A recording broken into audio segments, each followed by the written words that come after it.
வணக்கம். செய்திகளை விரிவாக பார்ப்பதற்கு முன் இந்த நேரத்திற்கான தலைப்புச் செய்திகளை பார்க்கலாம். இடைத்தேர்தல் நடைபெறும் விக்கிரவாண்டியில் ஓய்ந்தது பிரச்சாரம். நாளை மறுநாள் நடைபெறும் வாக்குப்பதிவுக்கான ஏற்பாடுகள் தீவிரம்.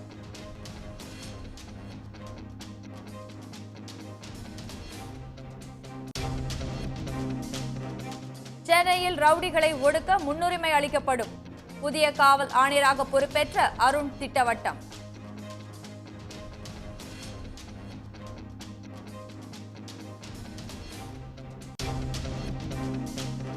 நீட் வினாத்தாள் கசிந்ததை உச்ச நீதிமன்றத்தில் ஒப்புக்கொண்டது ஒன்றிய அரசு.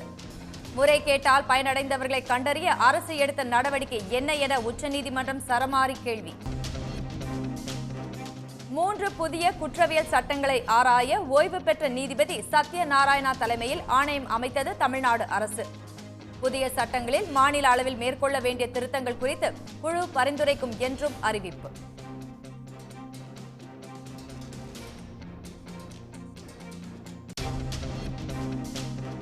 அதிமுக பொதுச் செயலாளர் பதவியில் இருந்து பழனிசாமி விலக ஓ பன்னீர்செல்வம் வலியுறுத்தல். ஓ பன்னீர்செல்வம் குறித்த கேள்விக்கு பதிலளிக்க மறுத்த எடப்பாடி பழனிசாமி.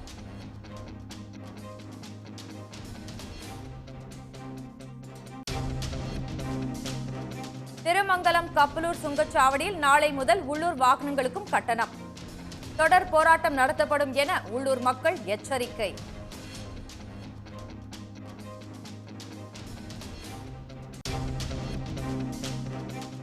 வன்முறையால் பாதிக்கப்பட்ட மணிப்பூருக்கு ராகுல் காந்தி 3வது முறையாக பயணம்.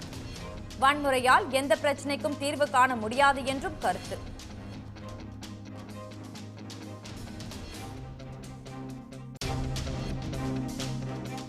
மும்பையில் 6 மணி நேரத்தில் 30 சென்டிமீட்டர் மழை கொட்டியதால் வெள்ளப்பெருக்கு.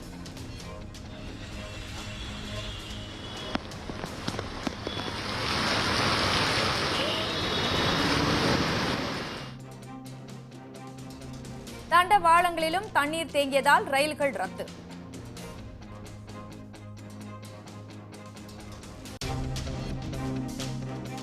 அதிமுக முன்னாள் அமைச்சர்கள் மீதான குட்கா வழக்கு சிறப்பு நீதிமன்றத்திற்கு மாற்றம். சிபிஐ நீதிமன்றத்தில் குற்றப்பத்திரிகை தாக்கல் செய்த நிலையில் நடவடிக்கை.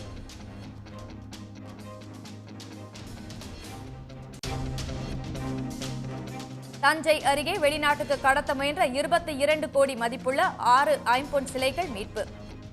வீட்டிற்கு பின்னே கிடைத்த சிலைகளை 5 ஆண்டுகளாக பதுக்கி வைத்திருந்தவர் உட்பட 3 பேர் கைது.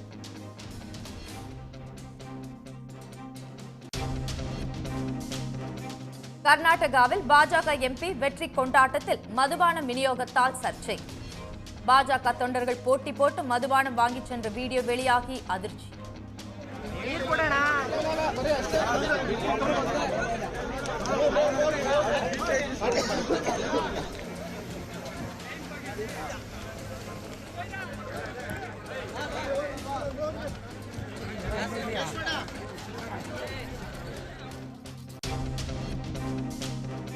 மத்திய பிரதேசத்தில் 15 நிமிடங்களில் ஒருவரை அடுத்தடுத்து 2 முறை அமைச்சராக பதவி பிரமாணம் எடுத்ததால் சர்ச்சை.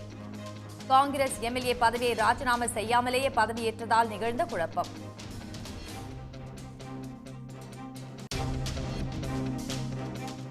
பாகிஸ்தான் பங்குச்சந்தை கட்டடத்தில் பயங்கர தீ விபத்து. 2 மணி நேரத்திற்கும் மேலாக நிறுத்தப்பட்ட வர்த்தகம்.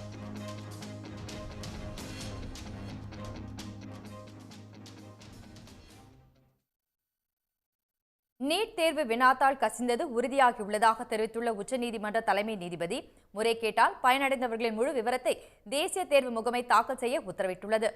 பயனடைந்தவர்களை கண்டறிய முடியாவிட்டால் மறு தேர்வுக்கு உத்தரவிட நேரிடும் என்றும் உச்சநீதிமன்றம் எச்சரித்துள்ளது. நீட் முறைகேடுகள் தொடர்பான மனுக்கள் உச்சநீதிமன்றத்தில் தலைமை நீதிபதி சந்திரசூட், நீதிபதிகள் ஜே.பி. பர்தேவாலா, மனோஜ் மிஸ்ரா அமர்வில் இன்று விசாரணைக்கு வந்தது. மனுதாரர் தரப்பில் ஆஜரான மூத்த வழக்கறிஞர் ஜூடா, கடந்த 8 ஆண்டுகளில் இல்லாத அளவுக்கு நீட் தேர்வில் இந்த ஆண்டு 67 பேர் முழு மதிப்பெண் பெற்று உள்ளதாக குறிப்பிட்டார். தற்போது நடத்தப்பட்டு உள்ள நீட் தேர்வை ரத்து செய்ய வேண்டும் என கோரிக்கை வைத்தார். ஒன்றிய அரசு தரப்பில் ஆஜரான சொலிசிட்டர் ஜெனரல் துஷர் மேத்தா, ஒரே ஒரு இடத்தில் மட்டும் நீட் வினாத்தாள் கசிந்ததாகும், வினாத்தாள் கசிவு தொடர்பாக கைது நடவடிக்கை எடுக்கப்பட்டு உள்ளதாகவும் விளக்கமளித்தார். நீட் முறைகேடு தொடர்பாக சிபிஐ இதுவரை 6 வழக்குகள் பதிவு செய்து விசாரணை நடத்தி வருவதாகவும் அவர் கூறினார். அப்போது குறுக்கிட்ட தலைமை நீதிபதி சந்திரசூட், நீட் வினாத்தாள் கசிந்தது உறுதியாக இருப்பதால் இன்னும் முறைகேட்டை மறுத்துக் கொண்டிருக்காமல் இனிமேல் முறைகேடு நடக்காமல் தடுப்பதற்கான நடவடிக்கைகளை மேற்கொள்ள வேண்டும் என்றார். டெலகிராம், வாட்ஸ்அப் போன்றவற்றில் வினாத்தாள் கசிந்திருந்தால் காட்டுத்தீ போல பரவியிருக்கும் என்றும் பெருமளவில் வினாத்தாள் கசிந்திருக்க வாய்ப்பு உள்ளது என்றும் தலைமை நீதிபதி தெரிவித்தார். நீட் தேர்வு முறைகேடுகளால் இதுவரை பயனடைந்தவர்களை கண்டறிய ஒன்றிய அரசும் தேசிய தேர்வு முகமையும் எடுத்த நடவடிக்கை என்ன? இந்தாண்டு மட்டும் இதுவரை இல்லாத அளவுக்கு 67 பேர் முழு மதிப்பெண் பெற்றது எப்படி என அடுக்கடுக்கான கேள்விகளை அவர் முன்வைத்தார். நீட் தேர்வு அதன் புனித தன்மையை இழந்திருந்தால் மறுதேர்வு நடத்த வேண்டியது அவசியம் என்று தலைமை நீதிபதி கூறினார். வினாத்தாள் கசிவு, அதனால் பயனடைந்தவர்கள் பற்றிய முழு விவரத்தை தேசிய தேர்வு முகமையும், முறைகேடு வழக்குகள் மீதான விசாரணை நிலை பற்றிய அறிக்கையை சிபிஐயும் வரும் 11ஆம் தேதிக்குள் தாக்கல் செய்ய உச்சநீதிமன்றம் உத்தரவிட்டு உள்ளது. வழக்கு விசாரணை 11ஆம் தேதிக்கு ஒத்திவைக்கப்பட்டு உள்ளது. சென்னையின் 110வது காவல் ஆணையராக பொறுப்பேற்றுக் கொண்ட அருண் IPS ரவுடிகளை கட்டுப்படுத்துவதே தமது முதன்மையான பணி என்று தெரிவித்துள்ளார். பகுஜன் சமாஜ் கட்சியின் மாநில தலைவர் ஆம்ஸ்ட்ராங் கொலை விவகாரத்தில் சென்னை காவல்துறை மீது விமர்சனங்கள் எழுந்துள்ள நிலையில் காவல் ஆணையரை மாற்றி முதலமைச்சர் மு.க.ஸ்டாலின் அதிரடி நடவடிக்கை எடுத்துள்ளார். அதன்படி சென்னை மாநகர காவல் ஆணையராக இருந்து வந்த சந்தீப் ராய் ரத்தோரை காவலர் பயிற்சி பள்ளி இயக்குநராக பணியிட மாற்றம் செய்து தமிழ்நாடு அரசு உத்தரவிட்டது. சென்னை மாநகர புதிய காவல் ஆணையராக அருண் IPS நியமனம் செய்யப்பட்டு உள்ளார். மேலும் சட்டம் ஒழுங்கு ADGP-யாக டேவிட்சன் தேவ ஆசீர்வாதம் நியமிக்கப்பட்டு உள்ளார். இந்நிலையில் சென்னை பெருநகர புதிய காவல் ஆணையராக நியமிக்கப்பட்ட அருண் வேப்பேரியில் உள்ள அலுவலகத்தில் முறைப்படி பொறுப்பேற்றுக் கொண்டார். தொடர்ந்து செய்தியாளர்களை சந்தித்த காவல் ஆணையர் அருண், புள்ளி விவரங்களை வைத்து பார்க்கும்போது தமிழ்நாட்டிலும் சென்னையிலும் கொலைகள் குறைந்து உள்ளதாக கூறினார். பொத்தாம் பொதுவாக சட்டம் ஒழுங்கு சீர்குலைவு என்று சொல்லக்கூடாது என குறிப்பிட்ட அவர், திறமையான கண்காணிப்பை மேற்கொண்டாலே குற்றங்களை குறைக்க முடியும் என்றும் தெரிவித்தார். ரவுடிகளை ஒடுக்க அவர்களுக்கு புரியும் மொழியிலேயே நடவடிக்கை எடுக்கப்படும் என்றும் காவல் ஆணையர் அருண் தெரிவித்தார். சட்டம் ஒழுங்கை மெயின்டைன் பண்ணணும், அடுத்து குற்றங்களை தடுக்கணும், நடந்த குற்றங்களை கண்டுபிடிக்கணும், ரவுடிகளை ஒடுக்கணும், ரவுடிகளுக்கு அவங்களுக்கு புரியுற மாதிரி வகையில சொல்லிக் கொடுக்கணும். சரியா? இதுதான் ப்ரியாரிட்டி. போக்குவரத்து சிக்கல்கள் இருக்குது நிறைய. நான் போக்குவரத்து அடிஷனல் கமிஷனர் இருந்ததுனால சொல்றேன், போக்குவரத்து சிக்கல்கள்லாம் கொஞ்சம் இருக்குது, அதையும் சரி செய்யலாம். தொடர்ந்து பேசிய அவர், புள்ளி விவரங்களை பார்க்கும்போது தமிழ்நாட்டிலும் சென்னையிலும் கொலைகளின் எண்ணிக்கை குறைந்து உள்ளதாக தெரிவித்தார். விக்கிரவாண்டி இடைத்தேர்தலுக்கான பிரச்சாரம் இன்று மாலை 6 மணியுடன் ஓய்ந்தது. அமைச்சர் உதயநிதி ஸ்டாலின், பாமக தலைவர் அன்புமணி ராமதாஸ் உள்ளிட்டோர் தங்கள் கட்சி வேட்பாளர்களுக்கு ஆதரவாக இறுதிக்கட்ட பிரச்சாரத்தில் ஈடுபட்டனர். விக்கிரவாண்டி சட்டப்பேரவை தொகுதியின் திமுக MLA புகழேந்தி காலமானதை அடுத்து நாளை மறுநாள் இடைத்தேர்தல் நடைபெறவுள்ளது. இதற்கான வேட்புமனு தாக்கல் கடந்த மாதம் 14ஆம் தேதி தொடங்கியது. திமுக சார்பில் அன்னியூர் சிவா, பாமக சார்பில் C. அன்புமணி, நாம் தமிழர் கட்சி சார்பில் அபிநயா மற்றும் சுயேட்சை வேட்பாளர்கள் என 29 பேர் களத்தில் உள்ளனர். தும்பூரில் திறந்த வேனில் இன்று பிரச்சாரம் செய்த அமைச்சர் உதயநிதி ஸ்டாலின், நீட் தேர்வுக்கு ஆதரவாக செயல்படும் பாஜகவுடன் கைகோர்த்துள்ள பாமகவை மக்கள் தோற்கடிக்க வேண்டும் என்று கேட்டுக்கொண்டார். எதிர்க்க யாருமே இல்ல, எதிர்க்க வேண்டிய அதிமுக போட்டியிலிருந்து விலகிட்டாங்க. அதுக்கு காரணம் தொடர்ந்து தோல்வி. எத்தனை தோல்வி தான் அவங்க தாங்குவாங்க.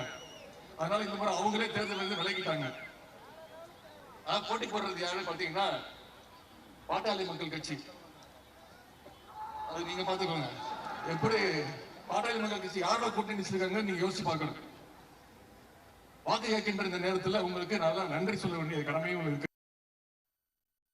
உடையாநத்தம், கெடார், கூறப்பட்டு உள்ளிட்ட இடங்களில் வீதி வீதியாக பாமக வேட்பாளர் அன்புமணி ஆதரவு திரட்டினார். சாலை, குடிநீர் உள்ளிட்ட அடிப்படை வசதிகளை செய்து தர நடவடிக்கை எடுக்க வேண்டும் என்று அவர் வாக்குறுதி அளித்தார். அவருக்கு ஆதரவாக கெடார் பகுதியில் பிரச்சாரம் மேற்கொண்ட அன்புமணி ராமதாஸ் விக்கிரவாண்டி மக்களின் வாழ்வாதாரம் மேம்பட பாமகவுக்கு வாக்களிக்க வேண்டும் என கேட்டுக்கொண்டார். ஆனா நான் ஒண்ணு சொல்றேன், இந்த தொகுதியில் உள்ள மக்களை யாரும் தப்பா எடுத்துக்காதீங்க. சில பேர் விக்கிரவாண்டி, அது விக்கிரவாண்டி ஓட்ட விக்கிரவாண்டி அப்படின்னு வெளியில இருந்து பேசிட்டு இருக்கிறாங்க. அப்படியா நீங்க? இல்ல, நாங்க அப்படி கிடையாது. நாங்க மான மரியாதை சமூக நீதியை காக்கின்ற மக்கள் என்று நிரூபிக்கின்ற விக்கிரவாண்டி மக்கள். அவங்க அப்படி நினைச்சிட்டு இருக்கிறாங்க. கொளப்பாக்கம், அனுமந்தபுரம் உள்ளிட்ட இடங்களில் வீடு வீடாக நாம் தமிழர் கட்சி வேட்பாளர் அபிநயா வாக்கு சேகரித்தார். பல்வேறு வாக்குறுதிகள் அடங்கிய துண்டு பிரசுரங்களை வாக்காளர்களுக்கு வழங்கிய அவர் நாம் தமிழர் கட்சிக்கு வாய்ப்பு வழங்குமாறு கேட்டுக்கொண்டார். மாலையுடன் பிரச்சாரம் ஓய்ந்ததை அடுத்து வெளி மாவட்டங்களைச் சேர்ந்தவர்கள் தொகுதியில் இருந்து வெளியேற வேண்டும் என்று தேர்தல் ஆணையம் உத்தரவிட்டுள்ளது. இடைத்தேர்தலில் பதிவாகும் வாக்குகள் வரும் 13ஆம் தேதி எண்ணப்பட உள்ளன.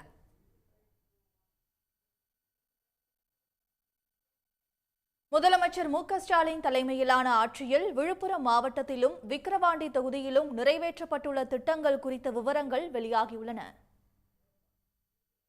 முதலமைச்சரின் காலை உணவு திட்டத்தில் விழுப்புரம் மாவட்டத்தில் 63,168 மாணவர்களுக்கும், விக்கிரவாண்டியில் 10,651 மாணவர்களுக்கும் சிற்றுண்டி வழங்கப்படுவதாக தமிழ்நாடு அரசு தெரிவித்துள்ளது. முதல்வரின் முகவரி திட்டத்தில் 1,24,000 மனுக்களுக்கும், விக்கிரவாண்டியில் 21,093 மனுக்களுக்கும் தீர்வு காணப்பட்டுள்ளதாகவும் தெரிவித்துள்ளது. இல்லம் தேடி கல்வி திட்டத்தில் 1,29,029 மாணவ மாணவியர்கள் சேர்க்கப்பட்டு 7,750 தன்னார்வலர்கள் மூலம் பயன்பெறுவதாகவும், விக்கிரவாண்டியில் 328 மாணவர்கள் 83 தன்னார்வலர்கள் மூலம் பயன்பெறுவதாகவும் தமிழ்நாடு அரசு கூறியிருக்கிறது. விடியல் பேருந்து பயண திட்டத்தில் 6,92,89,206 முறையும், விக்கிரவாண்டியில் 3,89,96,648 முறையும் கட்டணமில்லாமல் மகளிர், திருநங்கைகள், மாற்றுத்திறனாளிகள் பயணம் செய்துள்ளதாகவும், நான் முதல்வன் திட்டத்தில் 39,186 இளைஞர்கள் பயனடைந்துள்ளதாகவும் தமிழ்நாடு அரசு அறிக்கையில் குறிப்பிட்டுள்ளது. கலைஞர் மகளிர் உரிமை திட்டத்தில் 3,49,257 குடும்ப தலைவிகளும், விக்கிரவாண்டியில் 53,375 குடும்ப தலைவிகளும் மாதம் 1,000 ரூபாய் பெறுவதாகவும் அந்த அறிக்கையில் தமிழ்நாடு அரசு அறிவித்துள்ளது.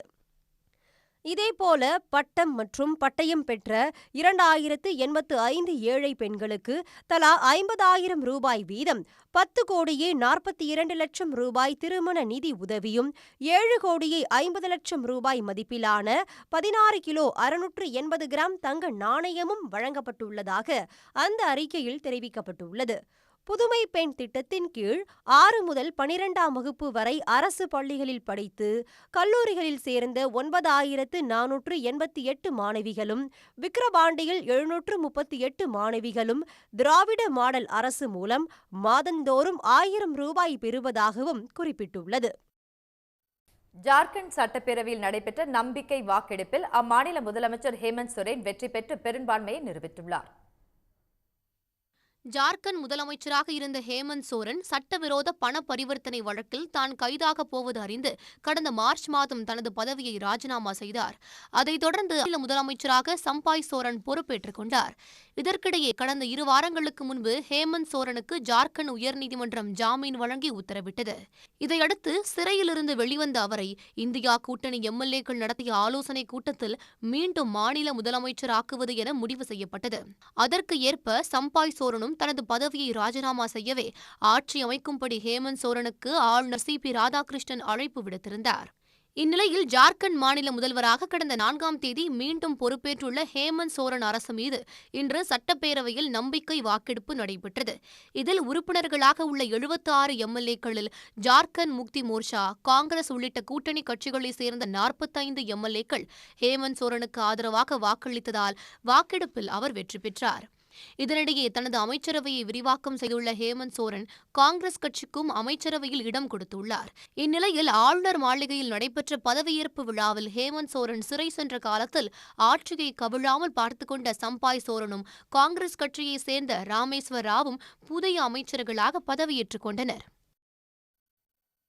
10 தேர்தல்களில் தொடர் தோல்வி கண்ட எடப்பாடி பழனிசாமி அதிமுக பொதுச் செயலாளர் பதவியிலிருந்து விலக வேண்டும் என முன்னாள் முதலமைச்சர் ஓ பன்னீர்செல்வம் வலியுறுத்தியுள்ளார். இது தொடர்பாக பன்னீர்செல்வம் வெளியிட்டுள்ள அறிக்கையில் தன்னை விசுவாசமற்றவர் என கூறிய எடப்பாடி பழனிசாமிக்கு கண்டனம் தெரிவித்துள்ளார். முதலமைச்சர் பதவி கொடுத்தவர், பரிந்துரை செய்தவர், 4 ஆண்டு ஆட்சிக்கு உறுதுணையாக இருந்தவர், அதிமுக ஆட்சியை காப்பாற்றி கொடுத்தவர் உள்ளிட்டோருக்கு சுயநலத்தில் துரோகம் செய்தவர் பழனிசாமி என்றும் ஓபிஎஸ் விமர்சனம் செய்துள்ளார். நடந்து முடிந்த மக்களவை தேர்தலில் பழனிசாமி தலைமையிலான அதிமுக 7 தொகுதிகளில் டெபாசிட் இழந்து கட்சி வரலாற்றில் இதுவே முதல் முறை என்றும் பன்னீர்செல்வம் சுட்டிக்காட்டியுள்ளார். 2019 பொதுத் தேர்தலில் தென் மாவட்டங்களில் உள்ள 9 தொகுதிகளில் 30 லட்சம் வாக்குகள் பெற்ற அதிமுக தற்பொழுது 15 லட்சம் வாக்குகள் மட்டுமே பெற்றதாக கூறியுள்ள ஓபிஎஸ், அதுவும் இரட்டை இலைக்காக கிடைத்தவை என குறிப்பிட்டுள்ளார்.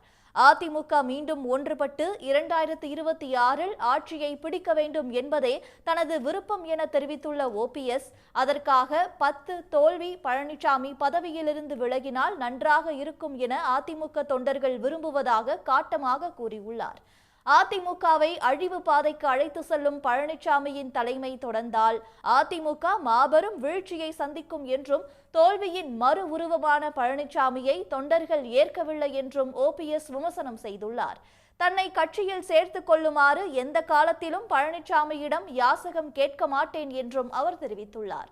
அதிமுக ஒன்றுபட எந்த தியாகத்தையும் செய்ய தாம் தயாராக உள்ள நிலையில் பழனிசாமியும் எந்த தியாகத்தையும் செய்ய தயாரா என பன்னீர்செல்வம் கேள்வி எழுப்பியுள்ளார்.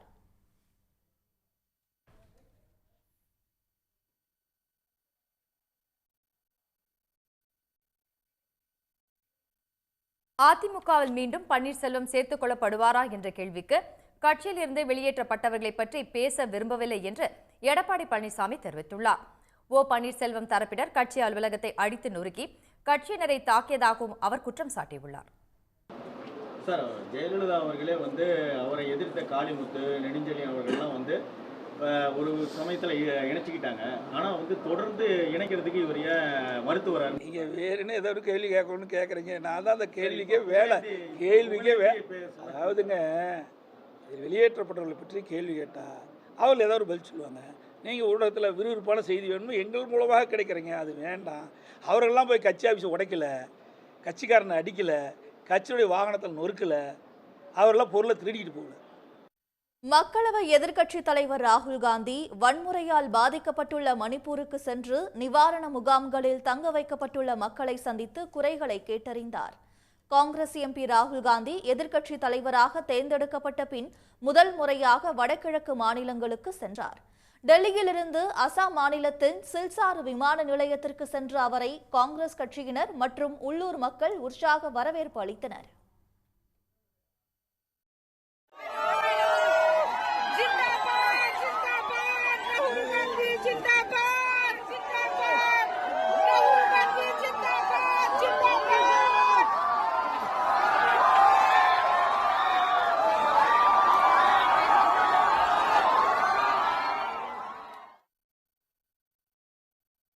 அங்கிருந்து சாசர் மாவட்டத்திற்கு சென்ற ராகுல் காந்தி அங்கு மழை வெள்ளத்தால் பாதிக்கப்பட்டுள்ள மக்களை சந்தித்தார். பின்னர் அங்கிருந்து புறப்பட்டு மணிப்பூர் மாநிலம் ஜிரிபாம் பகுதிக்கு சென்றார். அங்கு உள்நாட்டு கலவரத்தால் பாதிக்கப்பட்டு நிவாரண முகாம்களில் தங்க வைக்கப்பட்டுள்ள மக்களை சந்தித்து அவர்களின் பிரச்சனைகளை கேட்டறிந்து அவர்களுக்கு ஆறுதல் தெரிவித்தார்.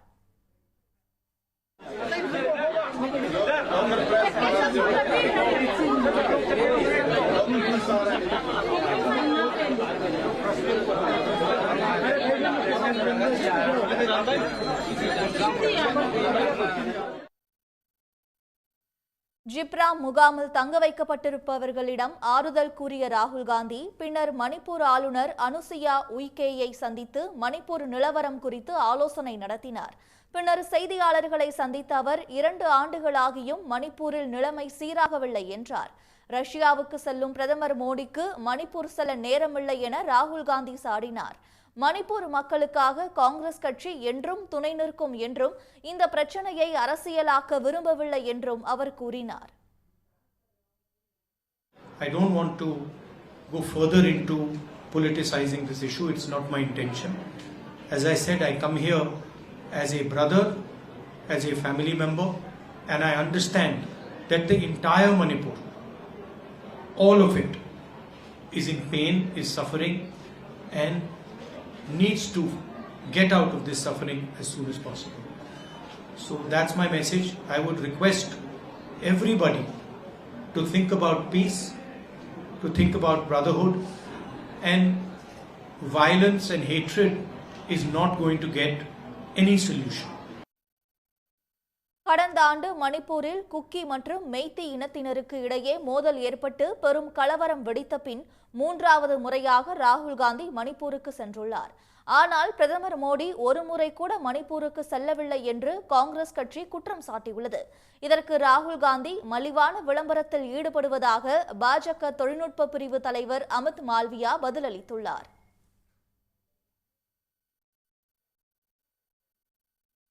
அதிமுக முன்னாள் அமைச்சர்கள் மீதான குட்கா முறைகேடு வழக்கின் விசாரணை எம்பி எம்எல்ஏக்களை விசாரிக்கும் சிறப்பு நீதிமன்றத்திற்கு மாற்றப்பட்டுள்ளது. தமிழ்நாட்டில் அதிகாரிகளுக்கு லஞ்சம் கொடுத்து தடை செய்யப்பட்ட குட்கா பொருட்கள் விற்பனை செய்யப்படுவதாக வந்த புகார்களின் அடிப்படையில் சிபிஐ வழக்கு பதிவு செய்து விசாரித்து வருகிறது. இது தொடர்பான வழக்கு சென்னை உயர்நீதிமன்றத்தில் உள்ள சிபிஐ சிறப்பு நீதிமன்றத்தில் நடைபெற்று வரும் நிலையில் 6 பேர் மீது குற்றப்பத்திரிகை தாக்கல் செய்யப்பட்டிருந்தது. இந்நிலையில் அதிமுக முன்னாள் அமைச்சர்கள் சி. விஜயபாஸ்கர், பி.வி. ரமணா, முன்னாள் டிஜிபி, சென்னை மாநகர முன்னாள் காவல் ஆணையர் உள்ளிட்ட அரசு அதிகாரிகள் மீது சிபிஐ கடந்த மே மாதம் கூடுதல் குற்றப்பத்திரிகை தாக்கல் செய்திருந்தது. இந்நிலையில் இந்த வழக்கு நீதிபதி எழில் வளவன் முன்பு விசாரணைக்கு வந்தது. குட்கா வழக்கில் முன்னாள், இந்நாள் சட்டமன்ற உறுப்பினர்கள் மீது குற்றம் சாட்டப்பட்டுள்ளதால் எம்பி எம்எல்ஏக்களுக்கு எதிரான குற்ற வழக்குகளை விசாரிக்கும் சென்னை சிறப்பு நீதிமன்றத்திற்கு விசாரணையை மாற்றி உத்தரவிட்ட நீதிபதி எழில் வளவன் வழக்கு விசாரணையை ஆகஸ்ட் 2ஆம் தேதிக்கு ஒத்திவைத்துள்ளார். மீன்களுக்கு போதிய விலை கிடைப்பதை ஒன்றிய மற்றும் மாநில அரசுகள் உறுதி செய்ய வலியுறுத்தி ராமேஸ்வரம் மீனவர்கள் காலவரையற்ற வேலைநிறுத்த போராட்டத்தை தொடங்கியுள்ளனர். ராமேஸ்வரம் மீன்பிடி துறைமுகத்தில் இருந்து 700க்கும் மேற்பட்ட விசைப்படகுகளில் மீனவர்கள் மீன்பிடி தொழில் செய்து வருகின்றனர். இந்நிலையில் மீன்பிடி தடைக்காலம் முடிந்து கடலுக்கு செல்லும் மீனவர்களுக்கு இறால், நண்டு, கணவாய் உள்ளிட்ட மீன்கள் ஏராளமாக கிடைத்தாலும் அவை குறைவான விலைக்கே வாங்கப்படுவதால் பெரும் இழப்பு ஏற்படுவதாக மீனவர்கள் குற்றம் சாட்டுகின்றனர். இதையடுத்து தாங்கள் பிடித்து வரும் மீன்களுக்கு ஒன்றிய, மாநில அரசுகள் போதிய விலை நிர்ணயம் செய்ய வலியுறுத்தி ராமேஸ்வரம் பகுதி மீனவர்கள் காலவரையற்ற வேலை நிறுத்த போராட்டத்தை தொடங்கியுள்ளனர். இதனால் 700க்கும் மேற்பட்ட விசைப்படகுகள் ராமேஸ்வரம் மீன்பிடி துறைமுகத்தில் நிறுத்தி வைக்கப்பட்டுள்ளன. மீனவர்களின் வேலை நிறுத்த போராட்டத்தால் நாள் ஒன்றுக்கு 1 கோடி ரூபாய்க்கு மேல் வருவாய் இழப்பு ஏற்படுவதுடன் மீன்பிடி தொழிலை சார்ந்துள்ள 5000 தொழிலாளர்களின் வாழ்வாதாரமும் பாதிக்கப்படும். உலக புகழ்பெற்ற பூரி ஜெகநாதர் கோயிலில் 2வது நாளாக நடந்த தேரோட்டத்தில் லட்சக்கணக்கான பக்தர்கள் திரண்டு பக்தி பரவசத்துடன் தேரை வடம் பிடித்து இழுத்தனர். ஒடிசா மாநிலம் பூரி மாவட்டத்தில் 12ஆம் நூற்றாண்டில் கட்டப்பட்ட ஜெகநாதர் கோயிலில் ஆண்டுதோறும் ஜூலை மாதம் நடக்கும் தேரோட்டம் உலக பிரசித்தி பெற்றது. இந்த ஆண்டும் கோலாகலமாக தொடங்கிய விழாவில் குடியரசுத் தலைவர் திரௌபதி முர்மு, ஒடிசா ஆளுநர் ரகுபர் தாஸ், முதலமைச்சர் மோகன் சரண் மஜி, ஒன்றிய அமைச்சர் தர்மேந்திர பிரதான் ஆகியோர் தேரை வடம் பிடித்து இழுத்தனர். நேற்று சூரிய அஸ்தமனத்திற்கு பிறகு நிறுத்தப்பட்ட தேரோட்டம் இன்று அதிகாலை மீண்டும் துவங்கியது. சங்கு முழங்க ஜெய் ஜெகநாத் என்ற முழக்கம் விண்ணை முட்ட பிரதான பாதையில் தேர்களை பக்தர்கள் வடம் பிடித்து இழுத்தனர்.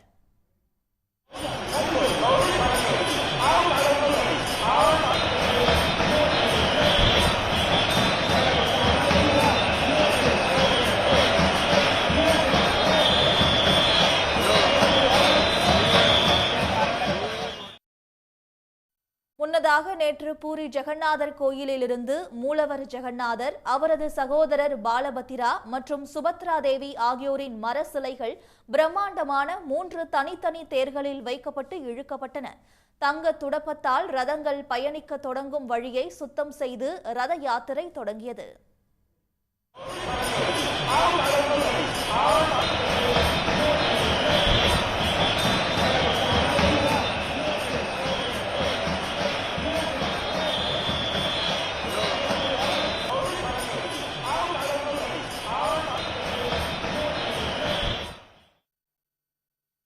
வண்ணமயமாக அலங்கரிக்கப்பட்ட 3 தேர்களும் பூரி நகரின் வீதிகளில் அசைந்தாடி செல்லும் காட்சியை லட்சக்கணக்கான பக்தர்கள் தரிசனம் செய்தனர். இந்த 3 சிலைகளும் தெய்வங்களின் பிறப்பிடமாக கருதப்படும் குண்டிச்சா கோயிலுக்கு எடுத்து செல்லப்படுகின்றன. பூரியில் லட்சக்கணக்கான பக்தர்கள் குவிந்திருப்பதால் போலீசார் விரிவான ஏற்பாடுகளை செய்துள்ளனர். தொடர் மழை காரணமாக உத்தரப்பிரதேச மாநிலம் லக்னோவில் பிரதான சாலையில் மிகப்பெரிய பள்ளம் ஏற்பட்டுள்ளது. விகாஸ் நகரின் பரபரப்பான சாலையில் 12 அடி ஆழத்தில் ஏற்பட்ட பள்ளத்தில் அதிர்ஷ்டவசமாக உயிர் சேதம் எதுவும் ஏற்படவில்லை. அந்த இடத்தில் உள்ள கழிவுநீர் பாதையில் நீர்க்கசிவு ஏற்பட்டு சாலை அடியிலிருந்த மண் படிப்படியாக வலுவிழந்ததால் ஒரு பகுதி இடிந்து விழுந்திருப்பதாக பொதுப்பணித்துறை அதிகாரிகள் தெரிவித்துள்ளனர். பொதுமக்கள் பாதுகாப்பு கருதி பள்ளம் விழுந்த பகுதி தற்காலிகமாக மூடப்பட்டு போக்குவரத்து திருப்பிவிடப்பட்டுள்ளது. சாலைகள் அமைப்பதாக பாஜக அரசு செய்த முறைகேடுகள் இதன் மூலம் அம்பலமாகி இருப்பதாக சமாஜ்வாதி கட்சியினர் கடும் விமர்சனங்களை முன்வைத்து வருகின்றனர்.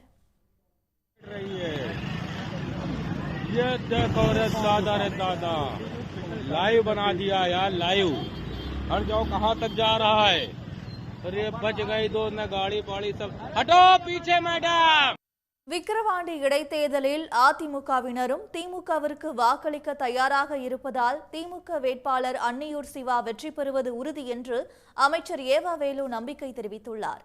காலகாலமாக கட்சியின் தலைவர்கள் தங்கள் வேட்பாளருக்கு ஆதரவாக பிரச்சாரம் செய்வது வாடிக்கைதான் என்று அமைச்சர்கள் பிரச்சாரம் குறித்த அன்புமணியின் குற்றச்சாட்டுக்கு அவர் பதிலளித்துள்ளார்.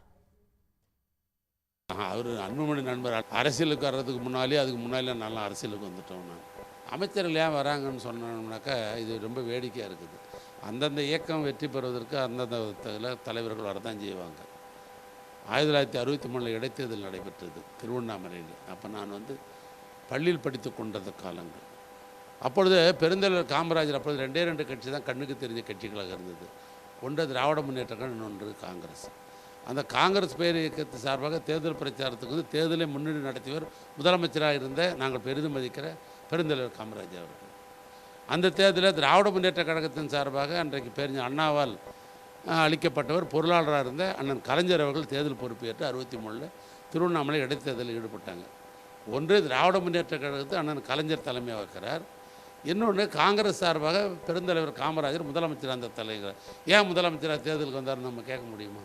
இந்த காலாகாலமாக தேர்தல்னாக்கா அந்தந்த கட்சியை சார்ந்தவர்கள் அவங்க வரதான் செய்வாங்க, தேர்தல் பிரச்சாரம் தான் செய்வாங்க. அது அரசியலுக்கு விதிகளுக்கு உட்பட்டது தான், தேர்தல் விதிக்கு உட்பட்டது தான். தேர்தல் விதிக்கு உட்படாத ஒன்றும் வரலையே. தேர்தல் விதிக்கு உட்பட்டிருக்கிறதால தான் அமைச்சர்கள் பணியாற்றுறோம், தேர்தல் விதிக்கு உட்படாதது அல்லவே. அதனால் அது அருமை இன்னும் கொஞ்சம் நாளானா அதெல்லாம் புரிஞ்சுக்காரு. புதுக்கோட்டை அருகே அரசு பள்ளி ஒன்றில் பணிபுரியும் ஆசிரியர்கள் அனைவரும் ஒரே நேரத்தில் பணி மாறுதல் பெற்று சென்றதால் மாணவர்கள் ஆசிரியர்கள் இன்றி தவித்து வருகின்றனர். கீராமங்கலம் அருகே உள்ள புதுப்பேட்டை அரசு நடுநிலைப் பள்ளியில் 111 மாணவர்கள் பயின்று வருகின்றனர். இப்பள்ளியில் இருந்த 7 ஆசிரியர்களும் ஒரே நேரத்தில் பணி மாறுதல் பெற்று சென்றுள்ளனர். தற்போது 2 தற்காலிக ஆசிரியர்கள் வைத்து பள்ளி நடைபெற்று வருகிறது. பள்ளிகளுக்கு போதுமான ஆசிரியர்கள் இல்லாததால் மாணவர்களின் கல்வி தடைப்பட்டு இருப்பதாகவும் உடனடியாக ஆசிரியர்களை நியமிக்க வேண்டும் என அப்பகுதி மக்கள் தமிழ்நாடு கல்வித்துறைக்கு கோரிக்கை விடுத்துள்ளனர். ஒரே நேரத்தில் அனைத்து ஆசிரியர்களும் பணி மாறுதல் பெற்றதற்கான காரணங்களை குறித்து கல்வித்துறை அதிகாரிகள் விசாரணை மேற்கொண்டு வருகின்றனர். புதுச்சேரியில் ஆளும் என்ஆர் காங்கிரஸ் பாஜக கூட்டணியில் உரசல் ஏற்பட்டுள்ள நிலையில் முதலமைச்சர் ரங்கசாமியுடன் இணைந்தே 2026ஆம் ஆண்டு சட்டமன்ற தேர்தலை எதிர்கொள்ள இருப்பதாக பாஜக மேலிட பொறுப்பாளர் நிர்மல்குமார் சுரானா தெரிவித்துள்ளார். புதுச்சேரி மக்களவை தேர்தல் தோல்வியை தொடர்ந்து என்ஆர் காங்கிரஸ் பாரதிய ஜனதா கூட்டணியில் விரிசல் ஏற்பட்டுள்ளது. தேர்தல் தோல்விக்கு முதலமைச்சர் ரங்கசாமியின் செயல்பாடுகள்தான் காரணம் என்று போர்க்கொடி பிடித்த கல்யாண சுந்தரம், ஜான்குமார் உள்ளிட்ட பாஜக எம்எல்ஏக்கள் டெல்லி சென்று கட்சி தலைமையிடம் புகார் கூறியிருந்தனர். அத்துடன் ஆட்சியில் ஊழல் மலிந்துவிட்டதாகவும் முதலமைச்சர் பாஜக எம்எல்ஏக்களுடன் பாகுபாடு காட்டுவதால் ரங்கசாமி அரசுக்கு அளிக்கும் ஆதரவை விலக்கிக் கொள்ள வேண்டும் என்று அதிருப்தி எம்எல்ஏக்கள் குற்றம் சாட்டியிருந்தனர். இதையடுத்து புதுச்சேரி பொறுப்பாளராக நிர்மல்குமார் சுரானாவை நியமித்து பிரச்சினைக்கு தீர்வு காணும்படி கட்சி தலைமை அறிவுறுத்தியது. இந்நிலையில் பாஜக அலுவலகத்தில் அமைச்சர்கள், எம்எல்ஏக்கள், ஆதரவு மற்றும் நியமன எம்எல்ஏக்கள் ஆகியோரை சந்தித்த நிர்மல்குமார் பின்னர் தனித்தனியாகவும் கூட்டாகவும் ஆலோசனை நடத்தினார். அதைத் தொடர்ந்து செய்தியாளர்களை சந்தித்த அவர், என்ஆர் காங்கிரசுடனான கூட்டணி 2026 சட்டமன்ற தேர்தலிலும் தொடரும் என்றார். Alliance partner NR Congress also, we have worked very hard, and almost all the constituencies we have got good votes, but not as we have expected, and we have been analyzing what is the reason, and will be working for the whatever the mistakes has happened in this election.